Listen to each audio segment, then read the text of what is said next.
Hello, magandang araw. Welcome to my channel.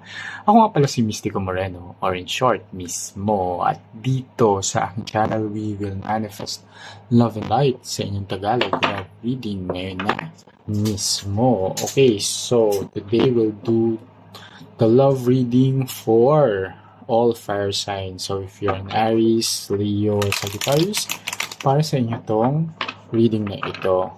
And as I promised sa huling post ko, that I will be giving away free personal and private love readings sa inyo as a way of giving back after reaching 1,000 subscribers here in YouTube. So thank you so much talaga sa inyong suporta.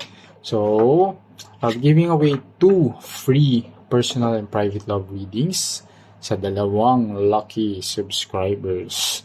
So first, all you have to do is subscribe to my channel and then like and then comment nasa baba.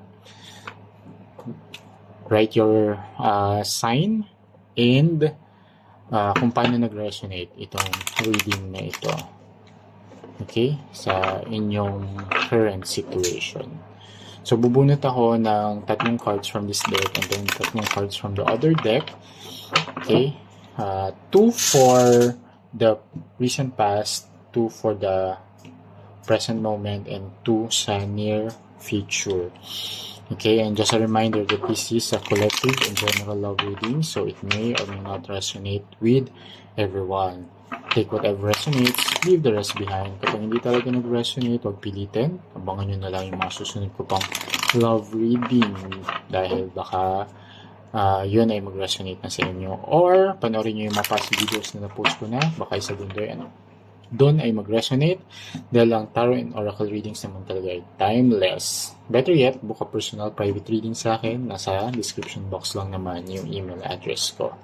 Okay, so I'll get the 6th card dahil June pa rin naman ngayon. So first card, recent past. Ooh, 5 of Swords. Okay, you were hurt in the recent past.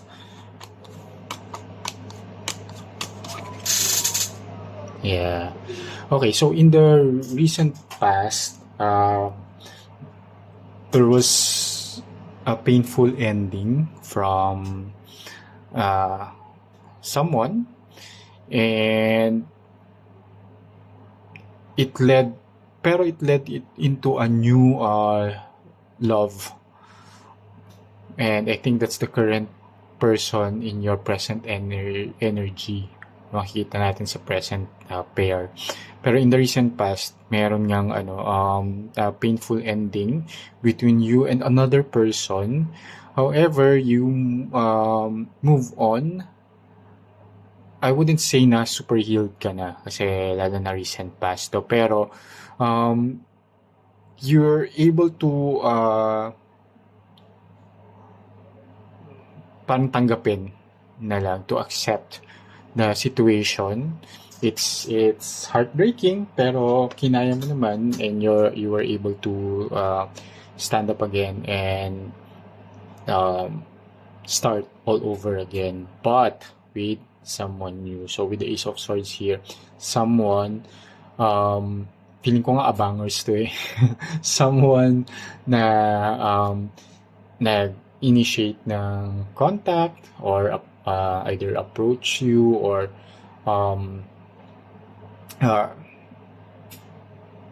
kinausap ka nito right after what happened to you, and then in-express niya yung nararamdaman niya or yung intention niya sa iyo. And I can see here na itong person na to parang inantay lang din naman niya na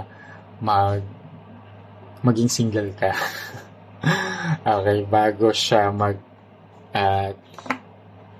initiate ng any moves. Ayan. So, tingnan natin yung energy in the present moment. See, Queen of Coins. Oops, tapan natin siya. She's naked.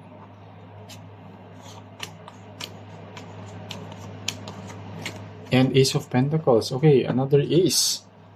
So, Queen of Coins and or Queen of Pentacles and Ace of Pentacles. Okay, yeah, alam mo, um, I would say na buti na lang nag-end yung past relationship kasi I can sense the energy na hindi ka na rin naman talaga masaya. Pero parang you're in the recent past, parang nagstay ka na lang sa relationship for the sake na may karelasyon, gets? Pero hindi ka naman talaga happy. Pero eventually it ended din naman. Kaya sinabi ko buti na lang. Kasi kung hindi mo mamimit tong new person na to. Kasi this new person at the present moment is really, sa'yo, invested siya sa'yo. Emotionally, alam mo yun, and even physically. Tapos, giver din to, very generous person. Kaya, very abundant yung love na nare-receive mo now from this new person. Okay, with the Queen of Pentacles here, it's a nurturing energy. It's a lot of affection, generosity. Hindi siya madamot sa kahit anong bagay. Alam mo yun, tangible or non-tangible, this person gives and gives and gives. Okay, and with the Ace of Pentacles nga, this person,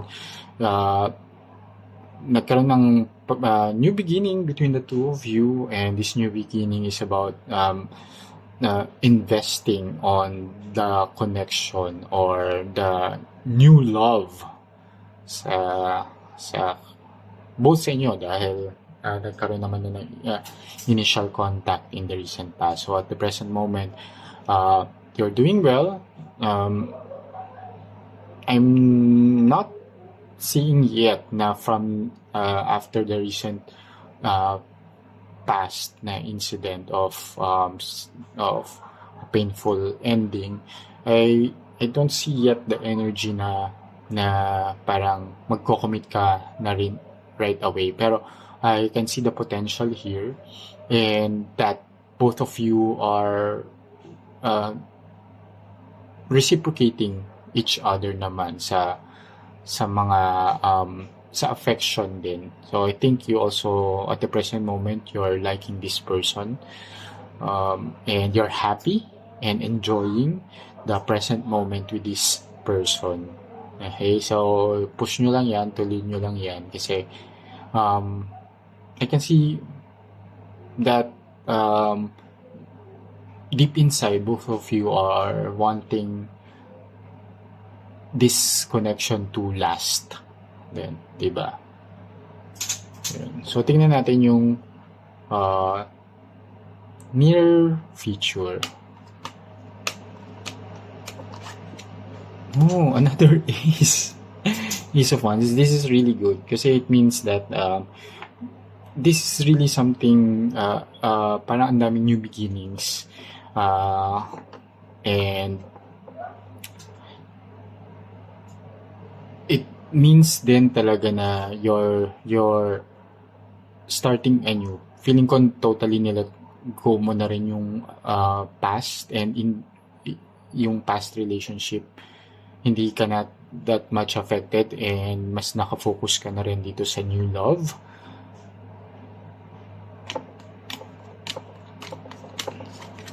And the Page of Swords. Yeah. So, with 3 aces from Ace of Swords, diba, to Ace of Pentacles. So, from thoughts, ideas, communication, to Pentacles, to something that has materialized, to Wands. From Ace of Swords to Ace of Pentacles, then in the near future, Ace of Wands.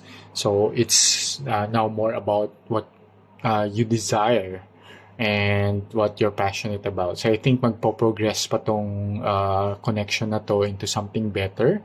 And what you're hoping for now na long-term relationship, there's a big possibility that it will really happen. Okay? And with the Ace of Wands showing up here again, it's new in the near future, so may ignite bale yung desire mo to commit na. I think in the near future there will be commitment na between the two of you. Siguro at the moment nandun kayo talaga sa getting to know stage, or even past that na, pero you both know that you like each other, and medyo konti na lang, parang ganun, konti na lang mapupush na siya into a committed relationship. That's the energy that I'm seeing right now. And somewhere with the with the Page of Swords showing up here, ano yung person ninyo is very very determined din talaga siya to stay by your side. So may mga bagay lang kayo din na malalaman pa in the near future. With the Page of Swords energy then is it's an energy of curiosity. So I think as you move forward then, may mga madidiscover din kayo sa isa't isa pa, but this discovery is leading to something better. Yung discovery na parang ay madidiscover nyo lalo na ito nga yung person na gusto niyo rin mag-commit with. Okay? So yeah, very very positive naman yung energy. And siguro just closing dito sa reading na to, sa spread na to, I'll draw an oracle card from the Enchanted Blossoms. Wait lang, nahulog siya. Okay. So, as an advice from the universe regarding this situation. So, kung gusto nyo tong energy na to, claim nyo na. And if you really want to participate dito sa promo ko na free love reading, I'll give 2 free personal and private love readings. Yan, like this video and comment below your sign and how this reading resonated. Let's do a more tuned in reading sa energy ninyo. Okay, sa mapipili kong 2 lucky subscribers. Alright.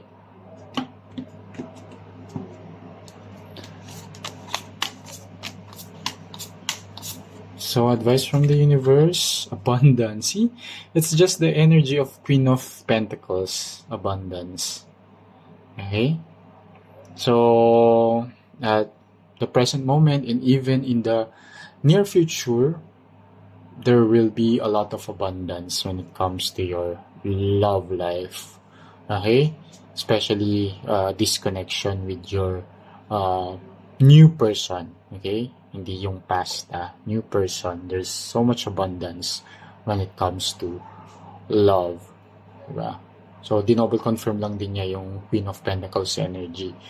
Very, very, very abundant itong new love na dumating sa life ninyo. So, ayan. And, claim nyo na itong energy. Claim, claim, claim. Comment na sa baba. And, yeah. Sana nakatulong itong reading na to. Again, always use this reading with discernment. Okay? And, kita-kits na lang muli sa susunod ko pang love reading dito lang sa aking channel. Ako muli, si Mystico Moreno, or in short, Mismo. Kita-kits. Ingat.